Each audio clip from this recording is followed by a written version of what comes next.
जिल्हाधिकारी, कामगार मंत्री,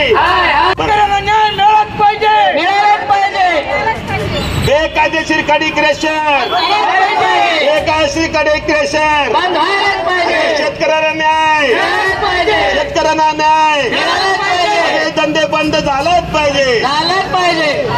जाधव नमस्कार, जय महाराष्ट्र. आज महाराष्ट्र कामगार सेनेच्या वतीने सोलापूरच्या जिल्हाधिकारी कार्यालयासमोर म्हणजेच पूनम गेट, आंदोलन गेट जवळजवळ 8 ते 10 आंदोलक, उपोषण आंदोलक या ठिकाणी कार्यकर्ते बसलेले आहेत. त्याचबरोबर महिला बसलेल्या आहेत. त्यांच्या समस्या वेगवेगळ्या आहेत.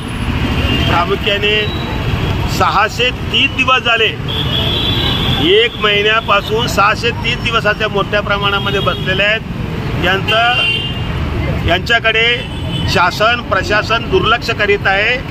हे लक्ष वेधण्यासाठी आणि त्याचबरोबर या सुस्त प्रशासनाला जागरूक करण्यासाठी आणि दुर्लक्ष करण्यात या बेजबाबदार सरकारला जागरूक करण्यासाठी, त्याचा निषेध करण्यासाठी आणि या सर्व कामगार बसलेल्या उपोषण करताना एकत्रित करून त्यांना एक आपला पाठिंबा देण्यासाठी, त्यांना ऊर्जा निर्माण करण्यासाठी आज आंदोलन ठिकाणी झालेलं आहे.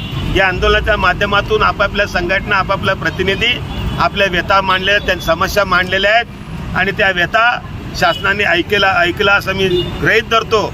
नाही ऐकल्यास परत एकदा ऐकवण्याचा प्रयत्न करतो. पण लवकरात लवकर यांच्या समस्या सोडवा, नाहीतर आम्ही तुमची खुर्ची ठेवणार नाही, तुम्हाला खुर्चीवर बसू देणार नाही, अशा इशारा देतो सर्वांच्या वतीने. जय हिंद, जय महाराष्ट्र.